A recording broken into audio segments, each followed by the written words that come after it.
네, 안녕하세요. 설월기입니다. 오늘은 시작하기 앞서서 새로 멤버십 가입해주신 분이 계신데요. 9203님입니다. 이렇게 membership 가입해주셔서 너무 감사드리고, 사실 별거 정말 아무것도 아닌 영상에 이렇게 멤버십까지 가입해주셔서 너무 더 열심히 해야겠다는 생각을 합니다. 그리고 기존에 가입 계속 유지해주신 분들도 너무 감사드립니다. 오늘 하루 모두 고생 많으셨습니다. 이제 주말 행복한 시간 보내시고요.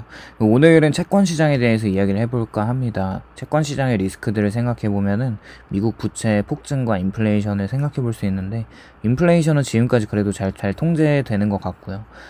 최근 타겟 물가를 2%에서 3%로 올리려고 하는 목소리도 꽤 많은 것 같은데, 그럼에도 불구하고 10년물과 30년물 금리는 꽤 안정적으로 유지가 되고 있고, 일단 2주 전에 10년물이 잠깐 3.9%까지 갔다가 다시 미국 제조업 서비스업의 PMI 지수가 반등하면서 4.2%로 올라가는 듯한 모습을 보이다가도 최근 다시 10년물은 4.1%로 가려는 움직임과, 4.1%를 현재 깨고 내려갔고 30년물은 4.7%를 깨고 이제 4.64% 정도로 내려가는 모습을 보이고 있습니다.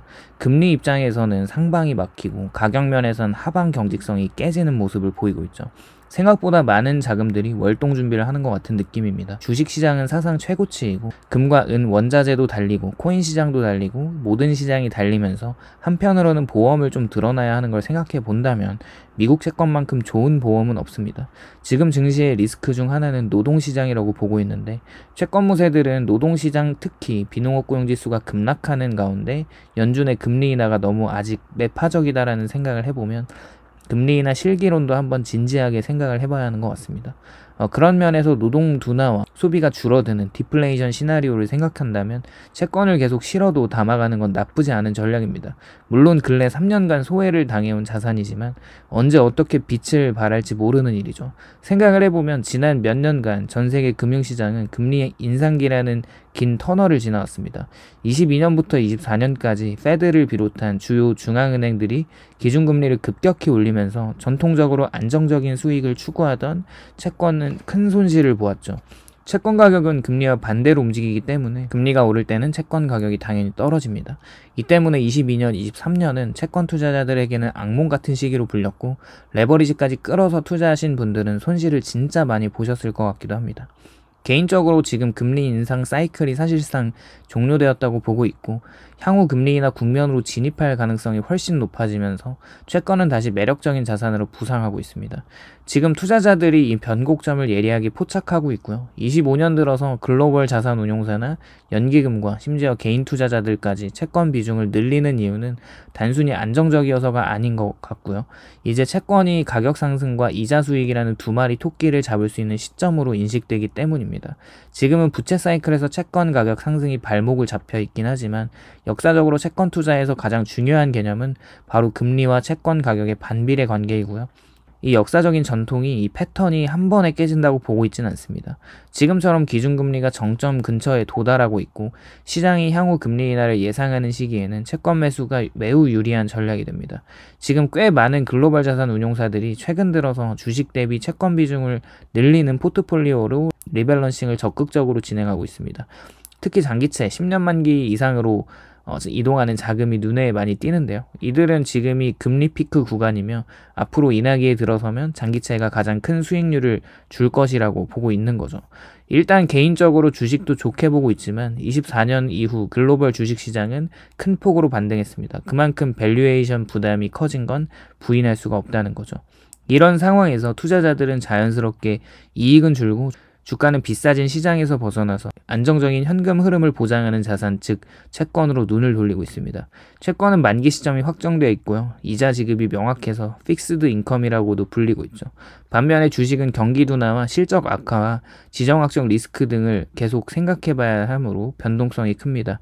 이 때문에 지금처럼 불확실성이 높은 구간에서는 기관뿐 아니라 개인 투자자들도 고정수익과 원금 안정성을 가진 채권을 매력적으로 느끼는 것 같습니다.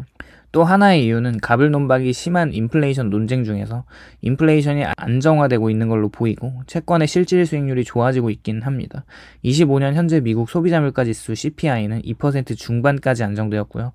같은 시점에 미국 국채 수익률이 4에서 4.5% 수준이라고 보면 실질 금리가 플러스 영역으로 들어온 거죠. 이게 채권 보유만으로도 실질 구매력이 증가한다는 의미이고, 실질 금리가 플러스로 돌아오면 기관 투자자들은 자산의 기본 포트폴리오, 예를 들어서 60% 주식과 40% 채권에서 채권 비중을 자연스럽게 늘립니다. 이게 바로 전통적인 60대 40 포트폴리오가 다시 유행하는 배경이기도 하죠. 최근 연준은 올해 2번 정도 더 인하를 해서 금리 인하를 계속 할 것 같고, 시장도 그렇게 받아들이고 있습니다. 그런데 경제 지표가 조금만 악화된다면, 역사적으로 금리가 급락했던 패턴을 생각해보면 갑자기 금리가 푹 꺼지는 것도 생각을 안 해볼 수는 없는 것 같습니다. 이처럼 금리 피크 구간에서는 중앙은행의 정책 변화 한마디가 채권 시장에 즉각적인 영향을 주고요. 흥미로운 점은 기관 투자자들과 고액 자산가들의 다시 채권 시장으로 들어오고 있다는 겁니다. 23년까지만 해도 채권은 돈 안 되는 자산으로 이제 쓰레기 취급을 받았지만, 이제는 상황이 역전된 거죠. 미국의 연기금이 이제 채권 비중을 40% 이상으로 다시 확대 중이고, 워렌 버핏이 이끄는 버크셔 해서웨이도 최근 국채에 단기물 위주로 대량 매입해서 국내에서도 국민연금이 25년 운용계획에서 채권 비중 확대 방침을 명시하기도 했죠. 이들이 모두 같은 논리를 따르고 있고요. 금리 고점에서 채권을 사서 금리 인하 때 자본이익을 얻겠다는 겁니다. 혹은 그렇지 않아도 계속 만기까지 들고 가기만 하면은 원금은 보장되고 이자는 지급받을 테니까요. 지금은 단순한 방어적 투자라기보다는 전략적인 수익 기회로서 채권 비중을 늘리는 시기이기도 한 것 같습니다. 결론적으로 25년 현재 채권은 단순한 방어용 자산이 아니라 금리 피크 구간에서 가장 효율적인 수익 기회를 제공하는 자산으로 평가받고 있습니다.